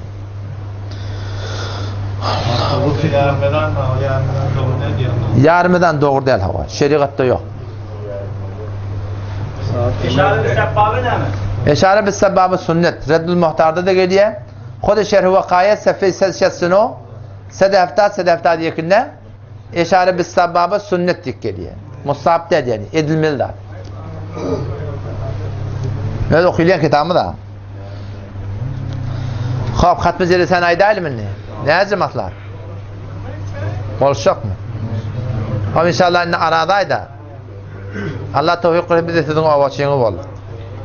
İnşallah hatim de elam eder adam. O zaman inşallah Allah tevfik verse takdirin hücretinde hatm okuyacak. 4 neher olup ama önce olurlar ve onlardan iş çekmeli köpsünü olur okuydur. Yek yarım ödüm koşuluşlar ol ahirrakta köpsünün boynuma çıkacak yani. O zaman inşallah hemicinin taqaza Geçen inşallah da bizden şovqat bolmakdan sebep bolar, bize togap kerrak yeter. Güne bir para da 28 ila 29 güne tökülür. Awvalki 20 gün bir para gider. Ahirki 8-9 günde şu iki paranı ara atalar. Adam diyor muht çok hep beriyata pulluyla da elhamdülillah. Muht çok hep beriyata. Hap takdim doğat beriyata. Hayda. Kaşit. Amin. Aparahon. قل هنا يا ارحم الراحمين يا ارحم الراحمين يا ارحم اللهم صل على حبيبك رسول محمد صلى الله عليه وسلم ey Allah edilen kullarından fazla keremini kabul et ya Allah yanlışı bizden şeytandan ya Allah doğru senden senin peygamberinden hem kemsir ve ya Rabbel alemin öderhan kabul edip ya Allah baştaki Müslüman doğrularında din imanın kabiliğini hasebe belendirir ya Allah senin öz muhabbetin dinin muhabbetin Resulün muhabbetin, şeriatın muhabbetin ya Allah bizim yüreklerini cahil eder. Ey Allah Kur'an'a ve şeriata ve olmakı ya Allah bize asan eder. Ya Erhamer Rahimin hicabi, celbabi. Ya Allah uyoti hayani ya Allah bizim namusumuzun aniye maşan ya Allah yürüdür. Ey Allah ulil Türkmen sahabet ahum valla bir ancak kuruna. Aramızda ihtilaf şu ya Allah bizim aram ittihat beraber ya Rabbel alemin ki bizim bir yaxşı niyetimiz var. Ey Allah sen mehribanın, sen bizim halıkın, malıkın, razıkımız. Ya Allah sen bizim yaxşı niyetimize haberimiz var. Ya Rabbel alemin haberim var ya Rabbim. Ey Allah, Allahümme ensurna, Allahümme ensurna, Allahümme ensurna. Ya Rabbel alemin galat fikir cevallar, galat fikir ya Allah yekarın beyle şeyle bolyar. Ya Allah ıslah edevur ya Rabbel alemin. Ey Allah mecibet davatından. Allahümme nufavvid umura ileyk, umura dünya vel ahire. فاتر السماوات والارض انت ولينا في الدنيا والاخره توفنا بالسماء والحقنا بالسلام برحمتك. بلي يلقطن يدغ داقطن هم جان تانغ يلقطن